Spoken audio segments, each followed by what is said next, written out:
Exercise 8.1, question number 5, part 1. Find equation of a circle which passes through the point 0, 0, 0, 4 and the line 5x minus 4y is equal to 0 is tangent at 0, 0. तो इस question में हमारे पास equation of a circle पूछा गया है जो कि इन दोनों पॉइंट्स में से पास होंगे और एक इक्वेशन ऑफ स्ट्रेट लाइन हमें गिवन है जो कि टेंजेंट लाइन होगा इसी सर्कल पर इस पॉइंट पर। तो इसका मतलब अगर हमारे पास ये सर्कल का इक्वेशन रिक्वायर्ड है तो हमारे पास ये दो पॉइंट्स सर्कल पर होने चाहिए। फॉर एग्जांपल इस पॉइंट को हम 0, 0 और इस पॉइंट को 0, 4 ले सकते हैं और उसके बाद हमारे पास एक स्ट्रेट लाइन है जो कि टेंजेंट है इस पॉइंट पर, यानी ये जो 0, 0 है इस पॉइंट पर एक टेंजेंट लाइन हमारे पास यहाँ पर मौजूद होगा और इस टेंजेंट लाइन का जो इक्वेशन है वो 5x minus 4y is equal to 0 है और टेंजेंट से मुराद वो लाइन जो कि किसी कर्व या किसी सर्कल को एक पॉइंट पर टच करके पास हो जाए, तो इस लाइन को हम टेंजेंट लाइन कहेंगे। और हमारे पास ये जो सेंटर ऑफ द सर्कल यहाँ पर होगा और सेंटर ऑफ द सर्कल हमारे पास -g और -f होगा अगर हम general equation of the circle को यूज करेंगे। तो सॉल्यूशन हम सबसे पहले लेट करेंगे, let the equation of circle, let the equation of the circle be x² plus y² plus 2gx plus 2fy plus c is equal to 0 और इसको हम इक्वेशन नंबर ए का नाम देंगे। तो इसको हम फर्ज करेंगे कि ये हमारे पास required equation of the circle है, तो इसमें हमें g, f और c की वैल्यू चाहिए। तो हम सबसे पहले क्या काम करेंगे कि इस पॉइंट को इस सर्कल में पुट करेंगे क्योंकि ये पॉइंट भी इसी सर्कल का हिस्सा ही है। तो पुट करेंगे, put x, y is equal to 0, 0 तो हमारे पास 0 का स्क्वायर प्लस y की जगह 0 का स्क्वायर 2gx, x की जगह 0 प्लस 2fy, y की जगह 0 और plus c is equal to 0। यहाँ पर ये चारों टर्म हमारे पास 0 होंगे तो सिर्फ c बच जाएगा, तो c इज इक्वल टू 0 आ जाएगा। यहाँ से हमें c की वैल्यू मिल चुकी है। उसके बाद हम पुट करेंगे नेक्स्ट पॉइंट को, put x, y is equal to 0, 4 और इसको भी इक्वेशन नंबर ए में पुट करना है।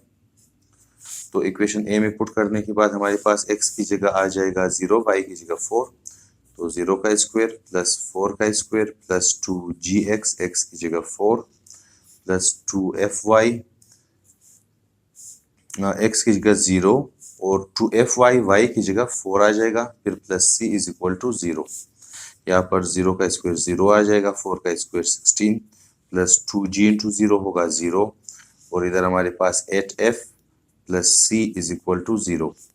यहाँ पर हम c की जगह पुट करेंगे, put c is equal to 0 क्योंकि c की वैल्यू हमारे पास 0 के बराबर है। तो 16 प्लस 8f प्लस c की जगह 0 इज इक्वल टू 0। 16 को हम राइट हैंड साइड पर शिफ्ट करेंगे तो 8f इज इक्वल टू -16, फिर 8 को राइट हैंड साइड पर f is equal to -16 divided by 8, फिर f इज इक्वल टू -2। तो ये चीज़ हमारे पास f की वैल्यू आ गई है इस इक्वेशन से। अभी हम क्या काम करेंगे कि इस टेंजेंट के परपेंडिकुलर जो लाइन होगा इस लाइन का हमें इक्वेशन फाइंड आउट करना है और इस लाइन को हम नॉर्मल लाइन कहेंगे जो कि परपेंडिकुलर है टेंजेंट लाइन से। एक ऐसा लाइन, ये लाइन जो कि परपेंडिकुलर हो टेंजेंट के साथ, इसको हम नॉर्मल लाइन कहेंगे और ये जो नॉर्मल लाइन होगा ये सेंटर ऑफ द सर्कल में से पास होगा, यानी ये जो centre of the circle -g, -f है ये इस नॉर्मल लाइन पर लाई करेगा और ये नॉर्मल लाइन इस टेंजेंट लाइन के साथ ऑलवेज क्या होगा, परपेंडिकुलर होगा, यानी इनका इंटरसेक्शन एंगल 90 होगा। तो हम क्या काम करेंगे कि हम इस इक्वेशन को जो कि इक्वेशन ऑफ द टेंजेंट है इसको और इस पॉइंट को यूज करके इस नॉर्मल लाइन का इक्वेशन फाइंड आउट करेंगे। अभी हम लिखेंगे to find equation of normal line which is perpendicular to tangent line, जो कि टेंजेंट लाइन से क्या है, परपेंडिकुलर है। तो इसको हम कैसे फाइंड आउट करेंगे? यहाँ पर हमारे पास 5x minus 4y is equal to 0 है। हम 5x को राइट हैंड साइड पर शिफ्ट करेंगे तो minus 4y is equal to minus 5y, minus 5x, यहाँ पर माइनस और minus cancel, y is equal to 5/4x आ जाएगा। इसको हमने y is equal to mx plus c वाले फॉर्म में चेंज किया।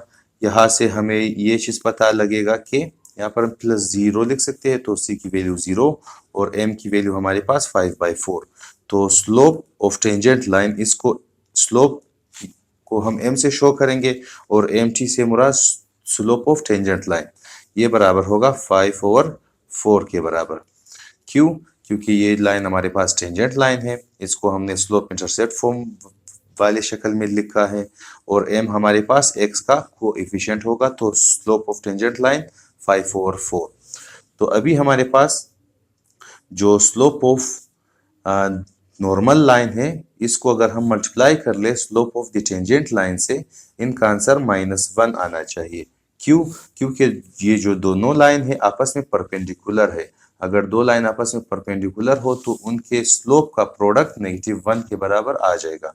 तो इधर से हम slope of the normal line find out करेंगे, multiply by slope of tangent line 5/4 is equal to -1।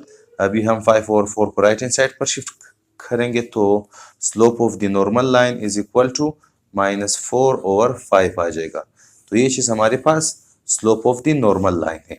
अभी हम equation of the normal line को फाइंड आउट करेंगे with the help of this slope and this point, जिस पर ये line इस circle के साथ टेंजेंट है। तो अभी हम कहेंगे कि लेट द लाइन या let the equation of normal line D, जो y minus y1 is equal to m times x minus x1। यहाँ पर m की वैल्यू हमारे पास -4/5 और x1 और y1 की वैल्यू ये पॉइंट्स होंगे। तो इधर m की वैल्यू हमारे पास -4/5 और x1, y1 की वैल्यू हमारे पास 0,0, क्योंकि ये जो नॉर्मल लाइन है ये भी इसी पॉइंट 0,0 में से ही पास होगा, तभी तो इसी पॉइंट पर ये दोनों लाइन आपस में परपेंडिकुलर होंगे, नॉर्मल लाइन और टेंजेंट लाइन। तो अभी इनको हम पुट करेंगे, y माइनस y1 की जगह हमारे पास आ जाएगा 0 इज इक्वल टू m की value -4/5 multiply by x minus x1 की वैल्यू हमारे पास है 0 के बराबर। तो इधर से हमारे पास y is equal to -4/5 x आ जाएगा। ये चीज़ हमारे पास equation of the normal line है, इसको हम इक्वेशन नंबर 1 का नाम देंगे।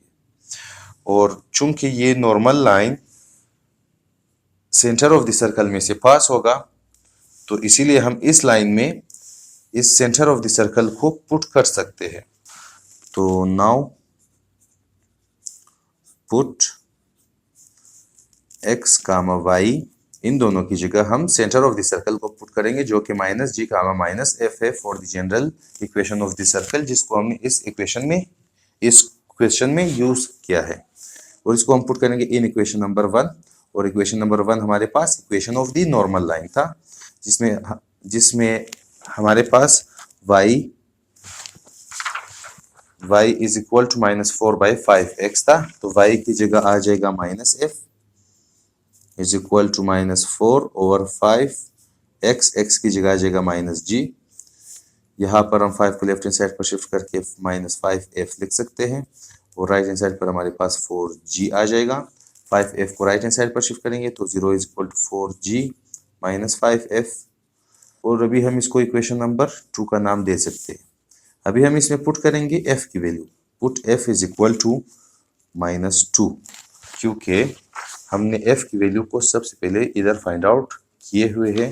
तो f की जगह हम -2 पुट करेंगे, तो 0 is equal to 4g minus 5 into -2 0 is equal to 4g plus 10 को लेफ्ट हैंड साइड पर शिफ्ट करेंगे -10 इज इक्वल टू 4g, और 4 को लेफ्ट हैंड साइड पर शिफ्ट करेंगे -10 divided by 4 is equal to g।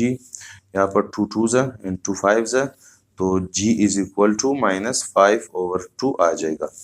तो ये चीज़ हमारे पास g की वैल्यू है। तो अभी हमने c, f और g की वैल्यू को फाइंड आउट कर चुके हैं। तो हम उन तीनों को इस इक्वेशन नंबर ए, जो कि इक्वेशन ऑफ द सर्कल था, इसमें पुट करके इक्वेशन ऑफ द सर्कल को फाइंड आउट कर सकते हैं। तो अभी हम पुट करेंगे, put values of f, g and c in equation number A. और इक्वेशन नंबर ए हमारे पास X square plus Y square plus 2gx, तो g की जगह -5/2 टाइम्स x, फिर प्लस 2fy, f की वैल्यू हमारे पास -2 और प्लस c की वैल्यू हमारे पास 0 इज इक्वल टू 0। यहाँ पर ये एक्स स्क्वायर प्लस यहाँ पर 2 इंटू कैंसल, यहाँ पर वाई स्क्वायर, यहाँ पर प्लस इंटू माइनस हमारे पास -5x, और इधर हमारे पास ये 2fy था, y भी आ जाएगा, तो इधर -4y इज इक्वल टू 0। तो ये चीज़ हमारे पास required equation of the circle था, जिसको हमें फाइंड आउट करना था इस क्वेश्चन नंबर 5 के पार्ट 1 में। तो इस क्वेश्चन में हमारे पास इक्वेशन ऑफ द सर्कल पूछा गया था, जो कि इन दोनों पॉइंट्स में से पास होंगे, और एक टेंजेंट लाइन का इक्वेशन हमारे पास गिवन था, और ये टेंजेंट भी इस पॉइंट पर टेंजेंट था। तो इसका मतलब ये हमारे पास सर्कल हुआ, सर्कल पर ये जो टेंजेंट लाइन है इसका इक्वेशन यही 5x - 4y है, और ये टेंजेंट है इस पॉइंट 0,0 पर, जो कि इसी सर्कल का ही एक पॉइंट है, और ये 0,4 भी सर्कल का ही एक पॉइंट है। तो हमने general equation of the circle को लेट किया, इसमें हमने इन दोनों पॉइंट्स को पुट किए, 0 0 को और 0 4 को। यहाँ से हमारे पास c की वैल्यू और f की वैल्यू आ चुकी है। उसके बाद हम क्या काम करेंगे कि इस नॉर्मल लाइन का इक्वेशन फाइंड आउट करेंगे, और वो कैसे, हम इस टेंजेंट लाइन के स्लोप के साथ इस नॉर्मल लाइन का स्लोप फाइंड आउट करेंगे, और इसके स्लोप के साथ और इस पॉइंट के साथ 0,0 के साथ हमने इस नॉर्मल लाइन का इक्वेशन फाइंड आउट किया। और ये जो नॉर्मल लाइन है ये always perpendicular to the tangent है, बट ये जो नॉर्मल लाइन है ये सेंटर ऑफ द सर्कल में से भी पास होगा। तो इसीलिए हमने इस equation of the normal line में हमने centre of the circle put किया, जो कि -g -f है। पुट करने के बाद हमारे पास इधर से g की वैल्यू मिल चुकी है। उसके बाद हम तीनों values f, g and c को इक्वेशन नंबर a में पुट करेंगे, जिससे हमारे पास required equation of the circle आ जाएगा। यहाँ पर एक छोटा सा मिस्टेक है, हमारे पास इधर -5f था, जब इसको हमने राइट हैंड साइड पर शिफ्ट किया तो ये +5f होगा, और अगर ये +5 है तो इधर भी +5 होगा, इधर हमारे पास -10 होगा, और 10 को जब हम लेफ्ट हैंड साइड पर शिफ्ट करेंगे ये पॉजिटिव होगा, तो ये भी पॉजिटिव और ये भी पॉजिटिव आ जाएगा। और जब हम g को इधर पुट करेंगे तो इधर भी ये +5 होगा, और इसका आंसर हमारे पास +5x आ जाएगा।